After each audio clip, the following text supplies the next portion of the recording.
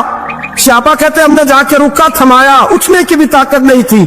جب حضور کا رکا لیا نا تو دونوں یوں مٹھیاں بند کر لی، وہ یا جھوم جھوم کے نعرے لگانے لگے آؤ دیکھو میرے نبی کے وعدے کتنے سچے ہیں، آؤ دیکھو حضور کے وعدے، چومتے حضور کا نامہ، سر پہ رکھتے، سینے سے لگاتے، اور کہتے ہیں پھر بلند آواز سے کلمہ پڑھنے لگے، کہنے لگے حضور میں حاضر ہوا، یا رسول اللہ میں آیا، کہتے بلند آواز سے کلمہ پڑھو، ان کی روح پرواز کر گئی، ان کی روح پرواز کر گئی۔ نبی رحمت صلی اللہ علیہ وسلم کے غلاموں کا یقین، اعتماد اتنے اعلیٰ درجے کا، کمزور مسلمان، دائیں بائیں دیکھتا مسلمان، کفر کے وعدوں پر اعتبار کرتا، یہودی عیسائی اور سکھ کے وعدوں پر اعتبار کرتا، دنیا دار ٹھگ اور چور کے وعدوں پر اعتبار کرتا، یہ رب کریم کے وعدے پر اعتبار نہیں کرتا، یہ اللہ رسول کے ساتھ اپنی توجہ کو مبذول نہیں کرتا۔ میرے رسول کریم سید عالم صلی اللہ علیہ وسلم کے غلاموں نے اعتماد کر کے، یقین کر کے ہمیں بتلایا ہے کہ جب تیرے پاس یقین کی دولت ہوتی ہے پھر تو دنیا کا طاقتور آدمی ہوتا ہے، جب تیرے پاس ایمان کی قوت ہوتی ہے تو دنیا کا سب سے مضبوط شخص ہوتا ہے۔ اپنے آپ کو مضبوط کرے۔ حضرت عمر فاروق رضی اللہ تعالی عنہ، حضرت سیدنا ابو موسیٰ اشعری کہتے ہیں کہ میں نے نا مال غنیمت کی میں نے صفائی کی تو 1 دینار مجھے نا کہیں پڑا ہوا مل گیا، تو فرماتے ہمیں اجازت ہوتی تھی کہ 1 دینار ہم اپنی مرضی سے کہیں خرچ کر سکتے، اگر آپ ناراض نہ ہوں تو ہمارے ہاں جب چیئرمین صاحب ناظم صاحب ٹھیکے دیتے ہیں تو ٹھیکیدار ان کا چھوٹا بھائی ہوتا ہے، یا چچا کا بیٹا ہوتا ہے، یا خالہ کا بیٹا ہوتا ہے، وہ خود ناظم ہوتے ہیں اور ان کا چھوٹا بھائی ٹھیکیدار ہوتا ہے، یعنی وہ نا سارا کچھ گھر کے اندر ہی رہتا ہے، گھر کے اندر ایک پیسہ دیتا ہے دوسرا واپس اس کو واپس کر دیتا ہے، گھر کے اندر ہی۔ اب تو خیر ہمارے لوگ سمجھدار ہو گئے، ایک بندہ ایک سیاسی جماعت میں ہوتا ہے، دوسرا دوسرے میں، اور تیسرا جس کی بھی حکومت ہے، یہ حکومت تو ہماری رہے گی نا، ایک بندہ تو ہے نا اس جماعت، یہ اچھا لوگوں نے ایک طریقہ نکالا ہے۔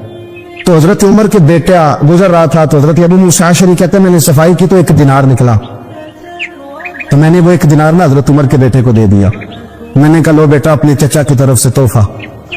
تو گھر جا کے انہوں نے حضرت عمر کو بتایا کہ چچا نے پیسے دیے ہیں، چھوٹے بچے تھے، حضرت عمر نے حضرت ابو موسیٰ اشعری کو بلا لیا اور بلا کے فرمانے لگے میں تو تمہیں اپنا دوست جانتا تھا اور تو نے میری اولاد کو دنیا دار بنانا شروع کر دیا کہ بیٹا پیسوں سے رب راضی نہیں ہوتا، اس کی رضا والے کام کیے جائیں تو رب راضی ہوتا ہے۔